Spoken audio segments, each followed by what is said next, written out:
Hey guys, so in my last video about the Tinyhawk 2 race, I had mentioned that there was quite a bit of sag on punches, and I believe that sag is almost completely due to this 2 PH2 connector setup.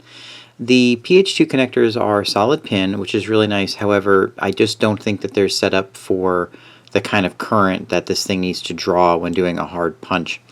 So I asked you guys if you wanted to see this with an XT30 on it, and I got quite a few people who said that they did. So what we're going to do today is we're going to get these batteries and charge them up, and we're going to take this outside, do several straight up punches just so you can see what the sag is like, and then we'll clip this off, put an XT30 on there, and see what the difference is.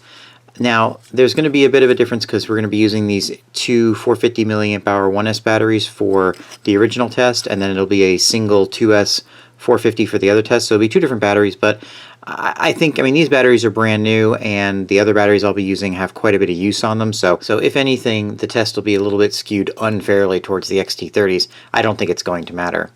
Before we get started on that, I wanted to let you know that Microheli is going to be sending me some frames that they recently came up with.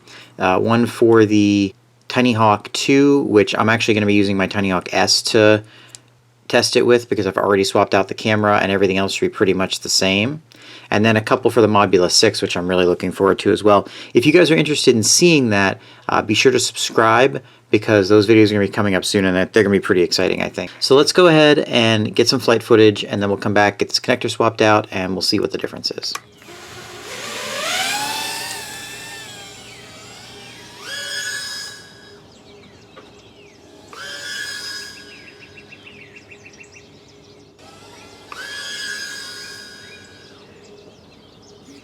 Okay, so what you're going to need to do this upgrade is a male XT30 connector.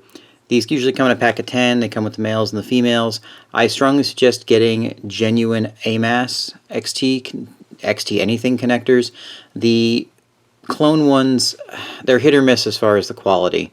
So you're just going to need this connector, which is the male version with the pins that you can see they are unshielded. But what I like to do is I like to take that and put a female in there as well. And what that does when you're adding solder to this, it actually helps sink the heat away from the plastic and helps you not melt that plastic in there. Now my connector is already pre-tinned because this is a used connector. I'm reusing it from something else, but you'll want to tin these ends, which is just put a little bit of solder in either one of them. Then you're just going to want to take the stock connector off of here, just clip it off. And then we're going to trim the ends of these down so we have some bare wire. That's a little bit too much, but that's alright. And I'll just clip that off in a minute. Okay, so now that we've got those trimmed off, I'm going to pre-tin these wires as well. We just take our soldering iron and our solder, and we're just going to touch them both to each wire. And you probably already know how to do this, so if you do, you can skip this little tutorial, but just be careful not to touch anything else on the quad while you're doing this. So just pre-tin those. Now my wires are a little bit long on here, you can see, so I'm actually just going to trim those down a tiny bit. Alright, so I just removed the back props to make this a little bit easier to see. So pre-tinned and trimmed the wires. And then I'm just going to grab a little bit of heat shrink. I've got a little box of heat shrink over here. You may get various heat shrinks with your connectors. It looks like a good size. Of course, the best size is never the right color, but that's okay. So I'll just take a couple of chunks of this, put them on here. And once you've got these pre-tinned, it's usually pretty easy to get the connector to solder on. So make sure we've got a plus and a minus here, positive and negative. Positive goes positive, negative goes to negative. Make sure you've got your heat shrink on, otherwise you'll be taking these wires back off again. And then it's just a matter of getting this in here and not doing that. And just kind of push it into the connector. Make sure the solder melts properly on both sides. Good. That's pretty good. And then you can do the same thing on the other one. Of course, the second wire is always a little bit more difficult just because it's got the pressure from the first wire you soldered on it now, but it shouldn't be too hard. Get it in there, and good. Check them, make sure they're in, and you're done. Give this a second to cool, because if you try and slide the heat shrink down over it before this cools, the heat shrink might shrink as it's going on to the connector, and then it won't be able to go on all the rest of the way. So get these on. Now you can just heat shrink this down with a lighter. I have a heat gun that I'm going to use.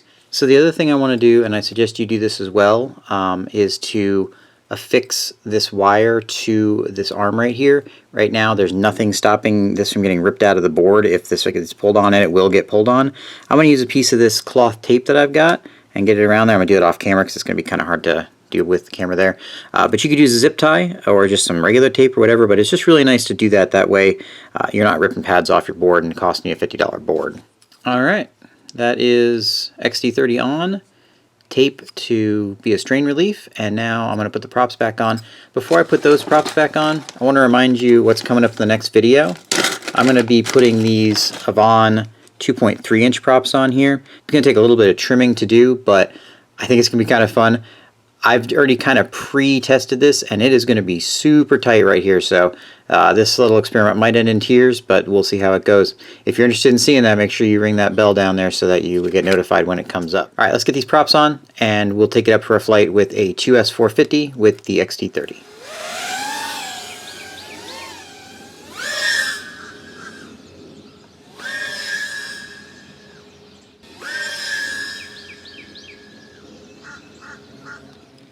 Alright, well, I think the difference is pretty clear there.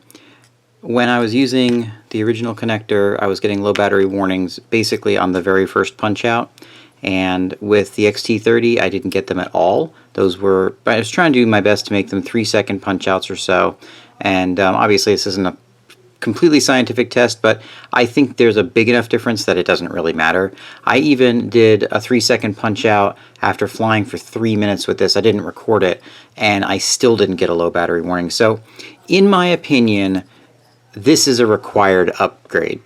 I think that if you're going to be flying this thing and you want to really get the most enjoyment out of it, go ahead and upgrade to the XT30 and get some 2S 450s to put in there. You can always use the 1S lipos in your, you know, your little Tinyhawk S or whatever 1S quad you fly. Alright guys, well, I really appreciate you watching, and I hope this was educational. If you have any questions, let me know. Please subscribe. Got some great stuff coming up, and we'll talk to you soon.